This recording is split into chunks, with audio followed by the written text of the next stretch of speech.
કહેવાતા આધુનિક જમાનાના નારીવાદીઓ સીતાને જંગલમાં મોકલવા માટે શ્રી રામચંદ્ર પ્રભુ પર આરોપો અને દુર્વ્યવહાર કરે છે। સાંભળો, હું તમને કહું છું, જ્યારે સીતાને વનમાં મોકલવી પડી ત્યારે રામે સીતા કરતાં 1000 ગણું વધારે દુઃખ સહન કર્યું।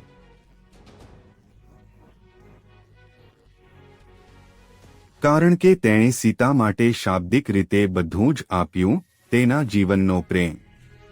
તે તેણીને પાછો લાવ્યો। હવે માત્ર રાજ્યાભિષેક થયો છે। તેઓ ખુશીથી જીવતા હતા।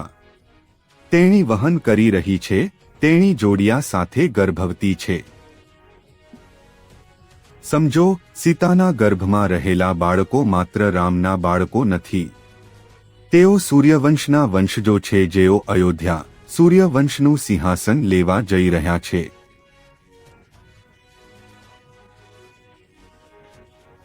શું તમને લાગે છે કે તે સીતાને વનમાં મોકલીને ખુશ હતો? પરંતુ તેમણે ધર્મને જીવંત રાખવા માટે ત્યાગનું પ્રદર્શન કર્યું। તે પોતાના જીવનના પ્રેમનું બલિદાન આપવા તૈયાર છે।